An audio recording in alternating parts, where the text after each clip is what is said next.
Hey guys, my name is Anthony, and in today's video I'm going to be talking about how to drive fast without using assists on F1 2020. So for those of you who've seen my previous video, which is if you haven't, I'll leave at the top right hand side of the screen. That video was just talking about how to drive without assists in general. This video is going to be different because I'm going to give you a few tips on how to drive faster without assists. So let's get right into it. So for the first tip, we're going to be talking about the placement of the car going into corners. Now this is for those who want to take the racing line off. I know a lot of people struggle when it comes to taking the racing line off, and the main reasons why people struggle is for the braking aspect of it, which I'll be getting into in a little bit, and how to actually place your car in order to get the best line through a corner. So getting into the actual placement of the car now, as you can see in the background, I've got some gameplay at Paul Ricard using the AlphaTauri. Now we're going to be talking about turn 1 and turn 2 in this section mainly. So getting straight into it, as you can see right now, I'm at the start of turn 1. So as you can see, we're just about to hit the braking zone, which is in between these two curbs, and our goal is to hit the apex on the left hand side. Now when it comes to the placement of your car when going into a corner, usually it would be that your car is sitting on the outside, as far on the outside as possible, and then you want to slowly swoop the car in towards the apex, and then once you've hit the apex, you want to sort of bring the car back to the outside of the track so that you can get the best exit possible. However, for corners such as turn 1 and turn 2 of Paul Ricard, these sort of corners are like chicane type of corners, and these sort of corners you want to prioritize the final corner before an exit. So in this case it would be turn 2 instead of turn 1.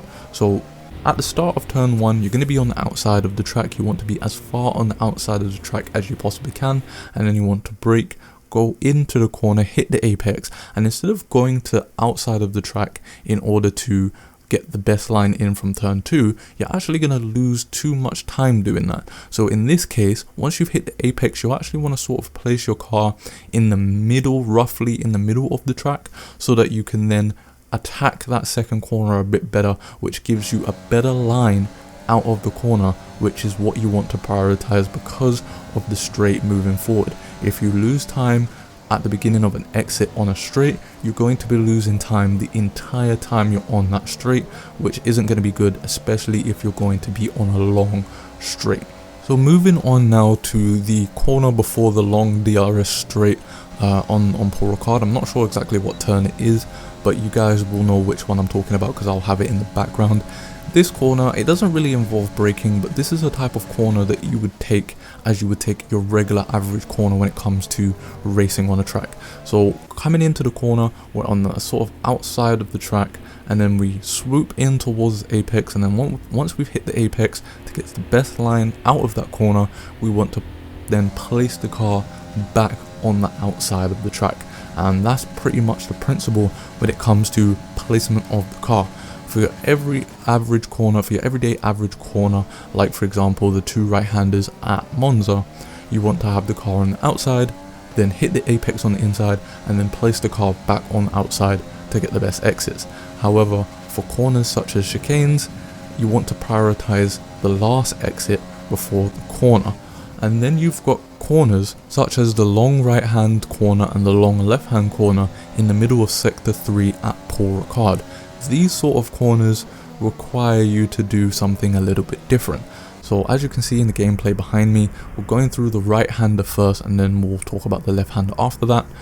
When you go into the corner, you sort of want to have a double apex mindset going into these type of corners. So you want to hit the apex early, then bring the car towards the outside of the track, and then bring the car back in towards the inside of the track to hit a late apex to go towards the straight. These sort of corners, like the one at Suzuka turn 1, these sort of long flowing corners almost always require a double apex approach instead of prioritizing one exit over the other. So when you're going into the corner, you want to go inside, hit the apex early, then bring the car towards the outside, and then hit the apex again for a double apexed corner. And then you want to do the same thing for the left hander. after that right-hander. The left-hander is a little bit different. What you actually want to do is sort of a combination of the third tactic that I just mentioned and the first one. So you want to sort of start at the outside of the track and then keep the car sort of towards the outside of the track, and then you want to hit a late apex to get the best exit out of that corner. So moving on to tip number 2 now, we're going to be talking about different types of braking. As I said, when it comes to driving without the line, braking is one of the things that people struggle with the most.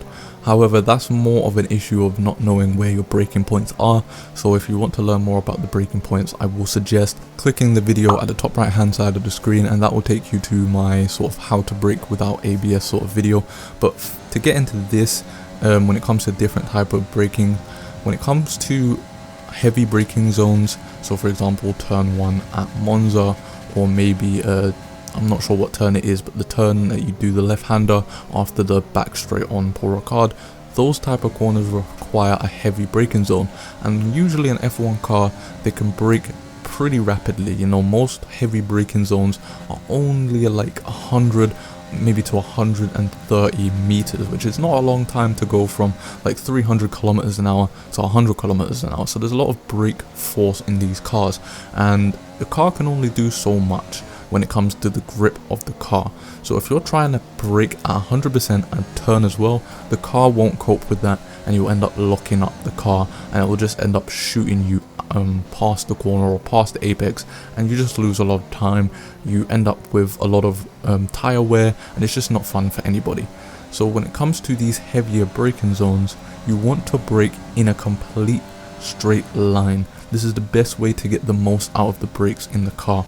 So as soon as you press 100% on the trigger or on the pedal, depending on what you're using, you want to be in a complete straight line, and then as you slowly start to turn towards the corner, the more you turn, the less you brake.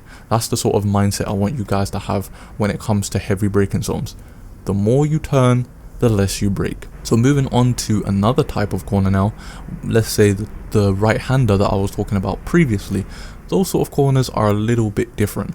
You have a lot of downforce on the car still, because it is sort of a high-speed corner, and you don't really need to brake as much as you would for the other turn that we was talking about. So for these sort of corners now, you don't want to brake as much. Now, these sort of corners will differ depending on which corner on which track it is, but usually you would probably want to brake between, say, 30% and 70% depending on the corner. I know it's a big difference, but there certain corners require less braking, whereas other corners like this require a little bit more braking. So for these type of corners, you want to brake roughly between 30% and 70%, because you're going to be turning at the same time as you're braking. So you don't want, again, to brake at 100%, or else you're going to lock up the tires. Now when it comes to finding out how much brake force will be needed whilst turning the car in order to get the most out of it, that's just something you're going to have to practice. I can't really help you out other than that. You're just going to have to go into the track and practice and see what works for you.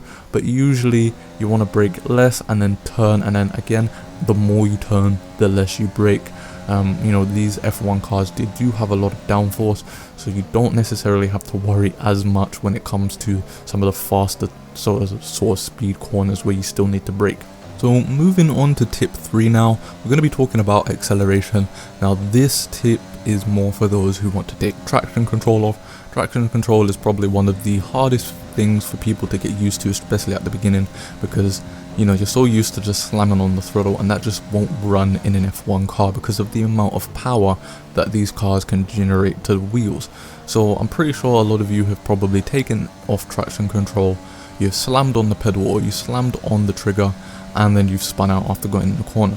And the reason for that is because there's slightly different ways that you want to accelerate out of corners depending on the corners, and usually it's actually the exact opposite of the braking.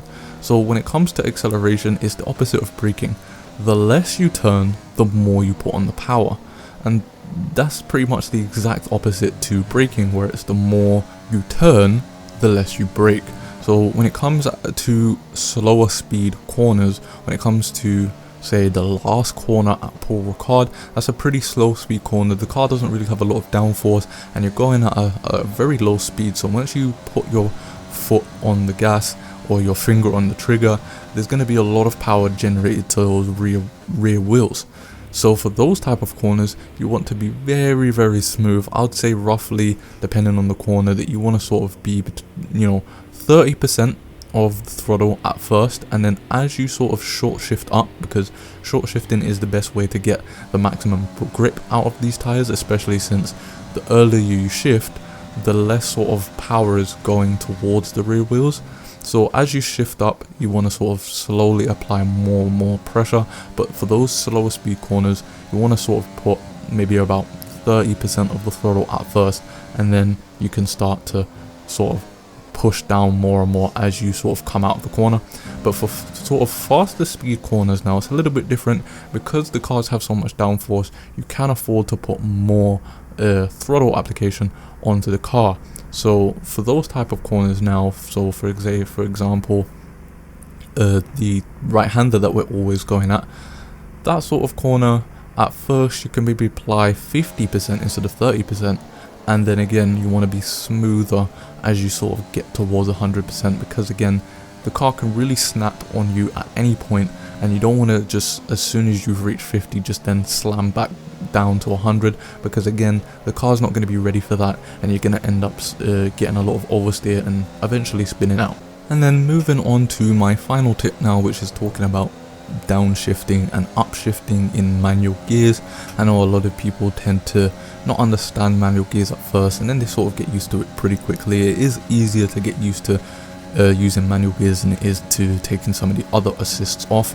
But when it comes to manual gears, there's different ways that you want to shift down, but usually you shift up in the same way, depending on, again, the corner. But we're going to talk about shifting down mainly in this video, because shifting up, it's just sort of the feeling of the car, and you'll get used to it as you play. So when it comes to downshifting, again, it depends on the corner. When it comes to heavier braking zones, again, it's a very, very short braking zone usually when it comes to these heavier braking zones, which means you need to get from a high speed to a low speed very quickly. And on F1 2020, it's not as realistic as real life. It is a little bit more realistic than it was in F1 2019.